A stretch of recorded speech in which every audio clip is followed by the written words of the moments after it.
इसमें पहला क्वेश्चन है परिसर ज्ञात करना है। परिसर का फॉर्मूला होता है महत्तम मान माइनस न्यूनतम मान। महत्तम मान माइनस न्यूनतम मान, तो इस सब में से सबसे बड़ी संख्या हम चुनेंगे कौन है और सबसे छोटी संख्या उसको घटा देंगे। तो हम देखते हैं यहाँ पे कि सबसे बड़ी संख्या जो है 32 है और सबसे छोटी संख्या जो है यहाँ पे 6 है। इस 32 को यदि हम 6 से घटा दें तो होता है आंसर 26।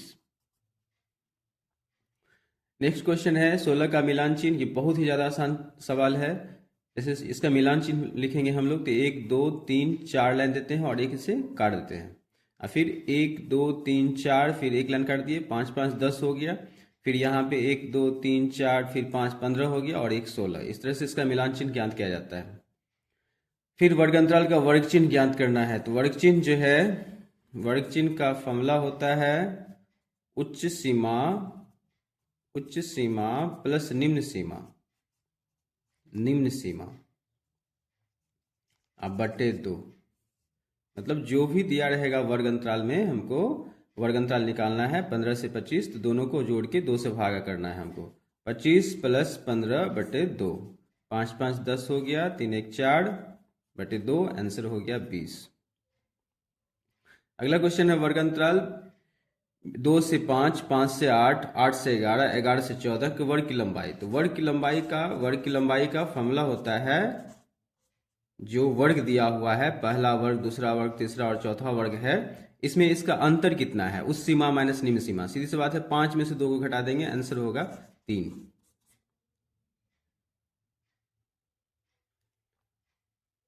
आगे क्वेश्चन है प्रथम 10 सम प्राकृत संख्या का माध्य क्या है। तो प्रथम 10 प्राकृत संख्या का माध्य ज्ञात करने का फॉर्मूला होता है n+1। जो भी जितना भी सम संख्या बोलेगा, जैसे प्रथम 10 सम संख्या बोला है तो 10 + 1, आंसर हो जाएगा 11। आगे क्वेश्चन है 6 8 9 x तथा 13 का माध्य 10 हो तो x का मान ज्ञात करना है। तो माध्य का जो फॉर्मूला होता है, माध्य इक्वल टू होता है सभी प्रेक्षणों के योग बटे प्रेक्षणों की संख्या। तो हम क्या करेंगे, 6 + 8 + 9 + x + 13 अब बटे, देखो कितना संख्या है, 3 2 5, तो 5 से भाग दे देंगे। अब माध्य का जो मान है 10 है, फिर हम इसको जोड़े 36 प्राप्त हुआ, प्लस में x बटे 5। अब यहाँ क्रॉस मल्टीप्लीकेशन हुआ, 10 को 5 से, 10 पे से 50 हुआ और 36 + x का 36 + x लिखे। यहाँ क्रॉस मल्टीप्लीकेशन किए तो 50 में से 36 गया, तो आंसर हो गया 14। इसका आंसर होगा 14।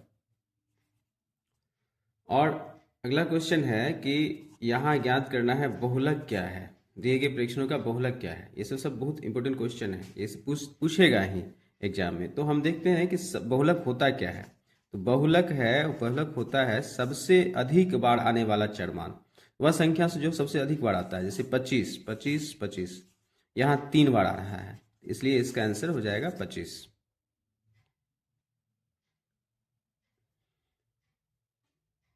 ये क्वेश्चन है 7 3 5 8 6 10 9 12 की माध्यिका क्या है। माध्यिका ज्ञात करने के लिए सबसे पहले हम लोग चरमानों का आरोही क्रम में हम लोग सजाते हैं। इसके इस जो चरमान जो दिया हुआ है, इसे यदि हम चरमान में सजाएंगे तो होगा 3, 5, 6, 7, 8, 9, 10, 12। यहाँ कितना संख्या, 3 3 3 6 2 8, 3 3 6 2 8, 8 संख्या हो गया। तो n जो है पदों की संख्या जो है वो 8 है, जो कि सम संख्या है। तो हम जानते हैं कि यदि यह सम संख्या होगा, n पदों की संख्या यदि m होगा, मतलब सम संख्या होगा, तो माध्य ज्ञात करने का फॉर्मूला होता है कि n/2 एवं n/2 से +1, मतलब n/2 एवं n/2 + 1 के बीच का मान। अर्थात यहाँ हम कह सकते हैं यदि 8 पद है तो हम देखेंगे कि सबसे बीच वाला पद कौन सा है। बीच वाला पद कौन है, 7 और 8। तो माध्यक हो जाएगा 7 + 8/2 यानी 15/2, आंसर होगा 7.5।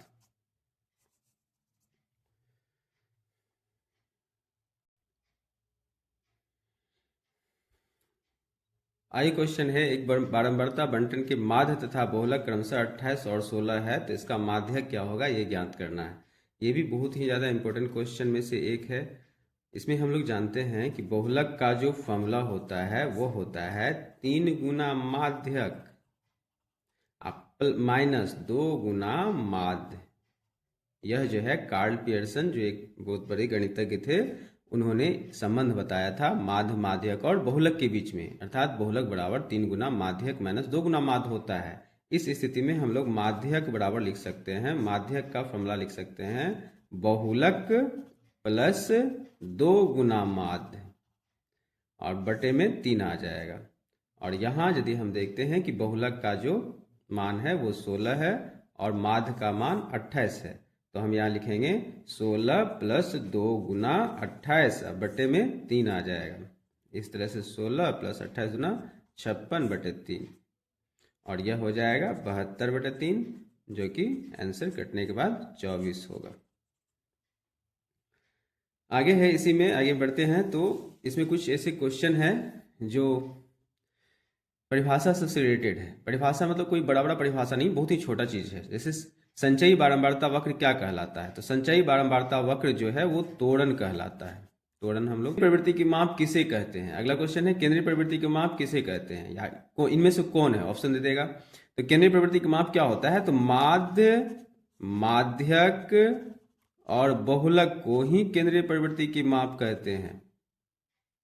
केंद्रीय प्रवृत्ति की, अगला क्वेश्चन है केंद्रीय प्रवृत्ति की सबसे उपयुक्त माप कौन सा है, तो माध्य जो होता है वो केंद्रीय प्रवृत्ति की सबसे उपयुक्त माप है। ये देख लीजिए, इसमें बहुत ही ज्यादा इंपॉर्टेंट है, ये सब बार बार एग्जाम में रिपीट होता है।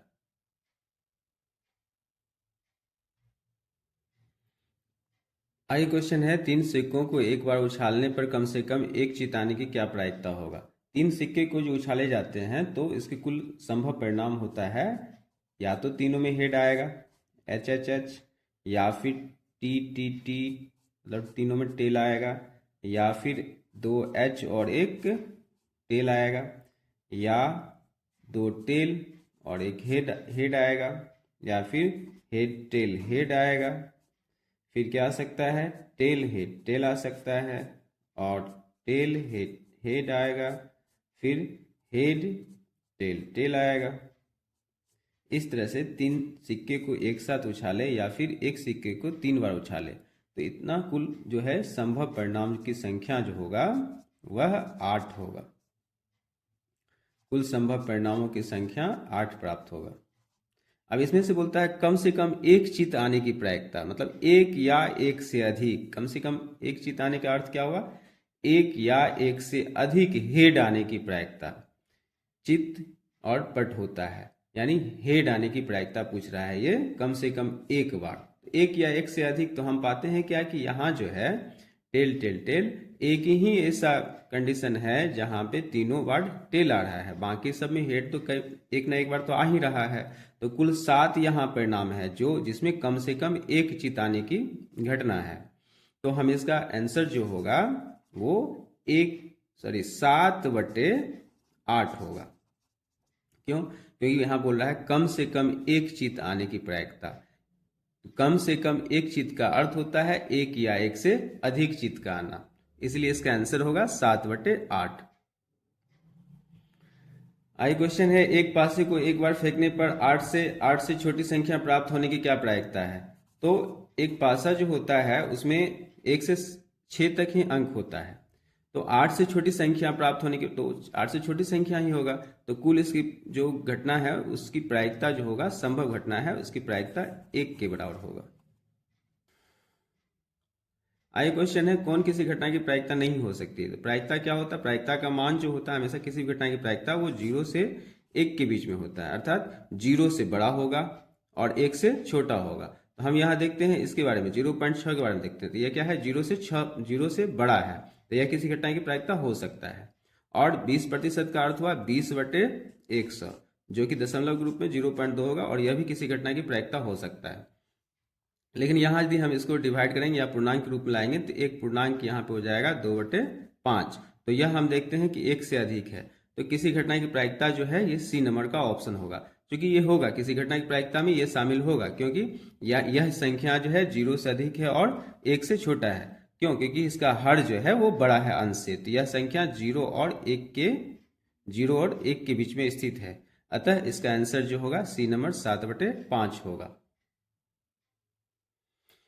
आइए क्वेश्चन है यदि PE यानी probability of getting event E equal to 1/9 यानी किसी घटना ने आने की प्रायिकता 1/9 है तो घटना नहीं आने की प्रायिकता ज्ञात करना है। हम लोग जानते हैं फॉर्मूला होता है पीई प्लस पीई पे डैश या रेकरिंग इक्वल टू 1। किसी भी घटना की प्रायिकता आने की जो प्रायिकता होता है और नहीं आने की जो प्रायिकता होता है उसका योग 1 होता है। तो यदि इसका मान 1/9 है और हमको निकालना है पीई पे रेकरिंग, तो 1 से इसको हम घटा देंगे। तो यहाँ पे हो जाएगा 1 माइनस 1/9, अर्थात 9 में से 1 गया तो 8/9 आंसर। आइए क्वेश्चन है, दो पासे को एक साथ फेंका जाता है, पासे के ऊपर आने वाले अंकों का योग 9 से बड़ी संख्या होने की प्रायिकता क्या होगी। जब दो पासे को फेंका जाएगा तो कुल संभव परिणामिक संख्या 36 होगा। जैसे कि हम यहाँ देख रहे हैं, कुल संभव परिणाम हम यहाँ लिखे हैं। दो पासे को एक साथ फेंका जाएगा या फिर एक पासे को 2 बार फेंका जाएगा, कुल 36 परिणाम प्राप्त होगा। हम जैसे यहाँ देख पा रहे हैं, यदि एक पासे के ऊपर में एक आएगा, दूसरा में भी एक आया, मतलब ये सारी कंडीशन को हम लिख लिए, 36 परिणाम है। अब यहाँ बोल रहा है कि अंकों का योग 9 से बड़ी संख्या, तो 9 से बड़ी संख्या कहाँ आ रहा है, तो यहाँ हम देखते हैं 9 से बड़ी संख्या किस में प्राप्त हो रहा है, कितने कंडीशन ऐसे हैं, तो 6 4 5 5 4 6, या फिर 5 6 6 5 6 6। तो हम यहाँ काउंट करते हैं, तो गिनते हैं तो पाते हैं 1 2 3 4 5 6 परिणाम ऐसे हैं जिसमें से अंक जो है, अंकों का योग जो है 9 से बड़ी प्राप्त हो रहा है। तो इसका जो प्रायिकता होगा वह होगा, प्रायिकता हम पाते हैं कितना है, इसके कुल अनुकूल परिणामिक संख्या 1 2 3 4 5 6, तो 6/36 अर्थात 1/6 आंसर होगा इसका। आई क्वेश्चन है, माध्य ज्ञात करें। पहला कॉलम चरमान है और दूसरी बारंबारता है, ये दिया हुआ है, और चूंकि ये अवर्गीकृत बंटन है तो इसमें हम चर जो है उसे हम x मानेंगे और बारंबारता को f मानते हैं, और ये अगला कॉलम जो है इसे हम लोग fx मानेंगे। तो यहाँ हम गुना करेंगे इसे, तो ये होगा 6, ये होगा 8, फिर यहाँ 6 तिया 18, 10 सेकंड 10 और 12 दूना 24। फिर इसका हम योग ज्ञात करते हैं, तो होता है 3 2 5 3 8, तो 10 से 11 हो गया। फिर ये fx को जोड़ा जाता है, इसको हम जोड़ रहे हैं, तो ये आएगा यहाँ पे 6 और फिर 3 4 6, फिर इस तरह से हमको यहाँ प्राप्त हुआ 66 और यहाँ 11। तो माध्य ज्ञात करने के लिए हम लोग क्या करते हैं, सिग्मा fx को ऊपर और सिग्मा f को नीचे। तो यहाँ पे fx का योग 66 और f जो है 11। इस तरह से हमको आंसर आया 66/11, यह आंसर प्राप्त हुआ 6। ये आई क्वेश्चन है, बहुलक ज्ञात करना है। बहुलक ज्ञात करने के लिए सबसे पहले हम लोग इसमें सबसे अधिक बारंबारता को देखते हैं। तो सबसे अधिक बारंबारता जो है यहाँ 16 है। 16 के सामने जो है यह बहुलक वर्ग होता है, तो इसे हम लिखेंगे बहुलक वर्ग 40 से 60। और जब बहुलक वर्ग प्राप्त हो गया तो हम निकालते हैं एल जो होता है बहुलक वर्ग की निम्न सीमा होता है, यह 40 लिखे। फिर हम लोग निकालेंगे F1 होता है बहुलक वर्ग के सामने वाले वर्ग की बारंबारता, और यह 16 है, ये हो गया F1। और इसके ऊपर जो है ये F0 होता है, तो F0 का मान प्राप्त हुआ हमको 6। और फिर इसके नीचे F2 होता है, F2 का मान प्राप्त हुआ 12। और अब हम निकालेंगे H जो होता है वर्ग की माप होता है, तो 100 से 80 के बीच की दूरी देखते हैं हम लोग, 20 है। अब बहुलक ज्ञात करने का फॉर्मूला, बहुलक का formula L plus F1 minus F0 बटे 2F1 minus F0 minus F2 into H। इस तरह से यह हम बहुलक का ये फॉर्मूला होता है। अब बहुलक का फॉर्मूला लिखने के बाद यहाँ से इसके वैल्यू, जैसे L का मान 40 है, 40 लिखेंगे, F1 का मान 16 है, 16 लिखेंगे, F0 जो है 6 लिखें। अब बटे 2 गुना F1 16 हुआ, माइनस F0 6 है, और F2 जो है 12 है, गुना H का मान तो 20 हम देंगे। अब हम देखते हैं कि ये 40 का 40 हुआ, प्लस 16 में से 6 गया, 10 हो गया। ऊपर में यहाँ से पहले से 20 है, अब बाय में यहाँ 16 दूना 32 हम लिखेंगे, माइनस ये जुट जाएगा, माइनस माइनस प्लस हुआ 18। इस तरह से 40 का 40 प्लस यहाँ पे हुआ 200, अब बट्टे में यहाँ पे हुआ 14, और यहाँ 40 का 40 अब प्लस इसको काटेंगे तो 100 होगा, और यहाँ इसको काटेंगे तो 7 होगा, और यहाँ आया हमको 100/7। अब 40 का 40, 100 को हम 7 से भागा देते हैं, तो 7 एकम 7, 7 चौके 28 लगेगा, फिर दशमलव, 7 या 21 दशमलव लगभग, तो यह हो गया 54.3 आंसर।